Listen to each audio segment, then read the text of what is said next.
Throughout the late 19th century and early 20th century, America had just gone through an industrial boom.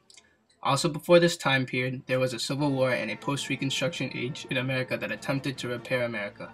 After the Civil War, the North and South were in conflict in many different ways, and they struggled in renovating America. The Gilded Age was an era in America of rapid economic and population growth. The manufacturing of iron and steel rose intensely, and Western resources like lumber, gold, and silver amplified the demand for improved transportation. Railroad expansion grew as trains moved goods from the resource-rich West to the East. The result of the Gilded Age was the modern industrial economy. The Progressive Era in the United States refers to the time period in which social and political reformations were made. During the same time of the Progressive Era, many significant inventions were developed. The inventions included things that completely changed American society. Some inventions like the airplane, which aided in military concepts, another invention, the electrical ignition system, and the diesel engine truly helped boost America in many different ways. Some of the inventions were of necessity for the country to survive. The inventions developed but put America on top and made it superior. In 1895, the Lumiere brothers, French innovators and pioneer manufacturers of photographic equipment, invented a portable motion picture camera, film processing unit, and a projector called the cinematography. The cinematography made it possible to present a projected motion picture for the first time ever to an audience of more than one person. It served as both a projector and a camera. Not only could the camera performed two tasks in one box, but also the box was small, weighing in at 12 pounds. The Lumiere brothers made their first film, Workers Leaving the Lumiere Factory, or the original title, Sortie de l'usine Lumière de Lyon, in 1894. The film was publicly screened at Lidin, the world's first and oldest cinema, located in La Ciotat in southeastern France, on September 28, 1895.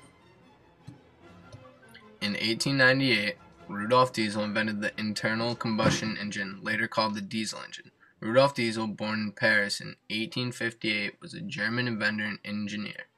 In his early years, the engine of Lenore and the steam engines that were usually at his time fascinated him. During his studies, he gained his understanding on early engines. Later in his life, he eventually designed his own engine and obtained a patent for it. His diesel engine was a single 10-foot iron cylinder with a flywheel at its base. He made it run on its own power for the first time in 1913. The year of his death, he writes, "I am firmly convinced that the automotive engine will come, and I will then consider my life work to be complete." His engine was used in powering pipelines, electrical and water plants, automobiles, trucks, and marine craft, and soon after was used in mines, oil fields, factories, and transoceanic shipping. In 1900, Count Ferdinand von Zeppelin completed the first Zeppelin in the winter of 1899. Ferdinand von Zeppelin was born in 1838 in Germany and spent a lot of his life studying chemistry, mechanics, and engineering. Ferdinand von Zeppelin served as a volunteer in the Union Army during the American Civil War. It was at a balloon camp that he gained interest in them, and he ended up moving to America to further his education. In 1874, Ferdinand von Zeppelin wrote in his diary describing a rigid-framed, aerodynamically flown ship. He wrote that the airship is made out of rings and longitudinal girders and also contained individual gas cells. He also included that they were to be used for military purposes. In America, he gained his knowledge he needed to know in ballooning. After years of diligent work, he came up with the Zeppelin. He completed it in 1899, but he decided to wait until the summer of 1900 to actually fly it. Several airships of this kind were built in the USA, imitating the original design of the German airship. In 1901, Herbert Booth invented the modernized vacuum cleaner. Herbert Cecil Booth, born in 1871 in England, was a British engineer. During the day in 1901, he happened to be inside the Empire Music Hall when his interest was captured by a demonstration of a mechanical aspirator or cleaning machine. The machine, developed by a St. Louis, Missouri railway worker to clean rail cars, consisted of a motor, a hose, attachment, and a large box into which pressurized air focused through jets blew dust and other debris. After seeing an unpractical demonstration of a vacuum cleaner that did not suck air, but rather just blew it away, he came up with an idea. His idea was to suck the dirt through a filter to pick up dirt instead of brush it away. Now all modern vacuums are based on his principle. Booth demonstrated his petrol-driven vacuum in a restaurant and picked up dirt successfully in front of a large crowd. In his machine, one end of the tube was connected to an air pump, while the other, with a nozzle attached, was pushed over the surface being cleaned. The cleaner incorporated an air filter. In 1902, Willis Carrier invented the air conditioner. Throughout Carrier's early life, he was a solitary young man who entertained himself simply by playing games of his own making. In his adult years, he was known to be a problem-solving genius. He was a graduate of Cornell University, born in 1875, who had an educated idea. He was an American engineer and inventor, born in New York, who was raised as a hard worker. He wanted to work on designing a new machine that would help control humidity and heat. He wanted to make a clean and effective environment for four-color printing. Printing was not possible in such humid environments. After inventing the air conditioner, years later, he invented the centrifugal chiller, which would control air spaces through large buildings. Increasingly, air conditioning gained in popularity, making its way from factories into theaters, department stores, and other businesses. By the end of World War II, air conditioners have even made their way into American homes. He was the father of the modern air conditioner. In 1903, the Wright brothers invented the first gas-motored airplane.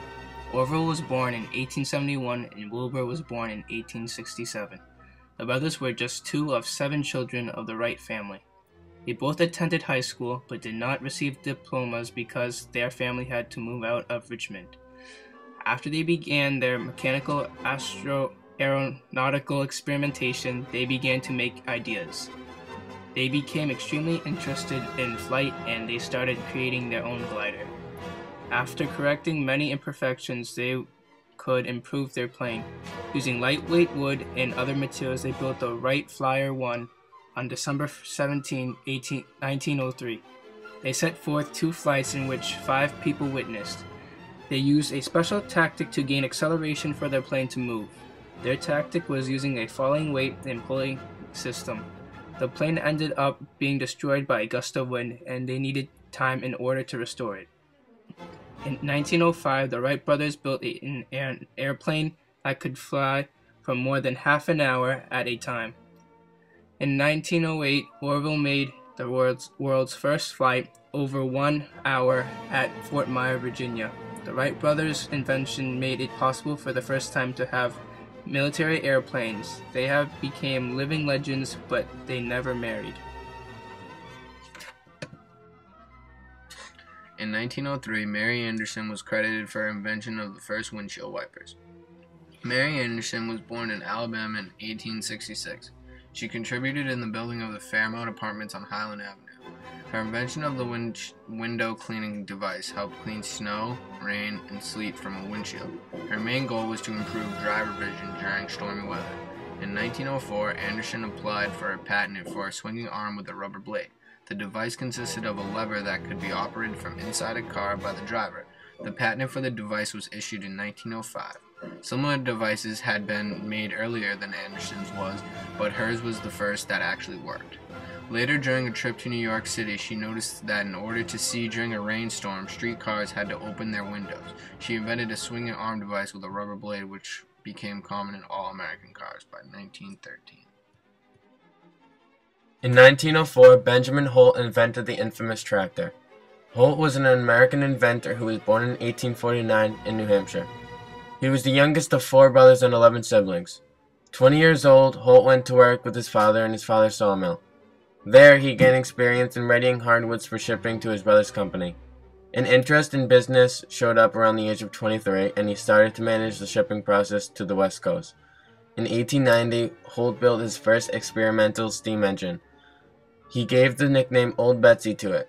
Many years passed, and he made different adjustments to the tractor, making it better every time. On November 24, 1904, he demonstrated the first successful track-type tractor. Holt was the first to manufacture a practical crawler-type thread tractor known as the Caterpillar, weighing approximately 18,000 pounds. During World War I, Holt tractors were used in place of horses to haul artillery and ammunition. The Quartermaster Corps also used them to haul long trains of freight wagons over the unimproved dirt tracks behind the front.